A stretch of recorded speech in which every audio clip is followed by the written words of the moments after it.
अवामी मुस्लिम league के सरबराह शेख रशीद अहमद ने कहा है कि हुकूमत की जानिब से जुडिशल कमीशन के मुतालबे को तस्लीम करने तक मुज़ाकरात की कोई हैसियत नहीं होगी। दावा किया बानी PTI को 190 मिलियन पाउंड केस का कोई असर नहीं पड़ेगा। वो सुप्रीम कोर्ट के बाहर गुफ्तगू कर रहे थे। 190 मिलियन केस का इमरान खान की सेहत पे कोई असर नहीं है, उसको कोई फिक्र नहीं है और वो कह रहा है कि फैसले आसमानों पे होते हैं और फैसला उसके हक में होगा। मैं पहले भी कह चुका हूँ कि जब तक ये जुडिशल कमीशन को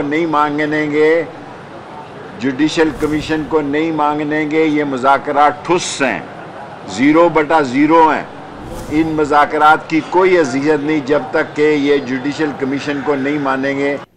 अवामी मुस्लिम लीग के सरबराह शेख रशीद अहमद ने कहा है कि हुकूमत की जानिब से जुडिशल कमीशन के मुतालबे को तस्लीम करने तक मुज़ाकरात की कोई हैसियत नहीं होगी। दावा किया बानी PTI को 190 मिलियन पाउंड केस का कोई असर नहीं पड़ेगा। वो सुप्रीम कोर्ट के बाहर गुफ्तगू कर रहे थे। 190 मिलियन केस का इमरान खान की सेहत पे कोई असर नहीं है, उसको कोई फिक्र नहीं है और वो कह रहा है कि फैसले आसमानों पे होते हैं और फैसला उसके हक में होगा।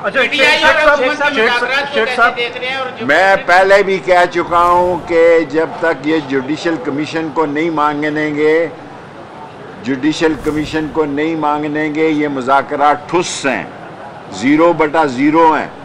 इन मुज़ाकरात की कोई अज़ियत नहीं जब तक कि ये जुडिशल कमीशन को नहीं मानेंगे।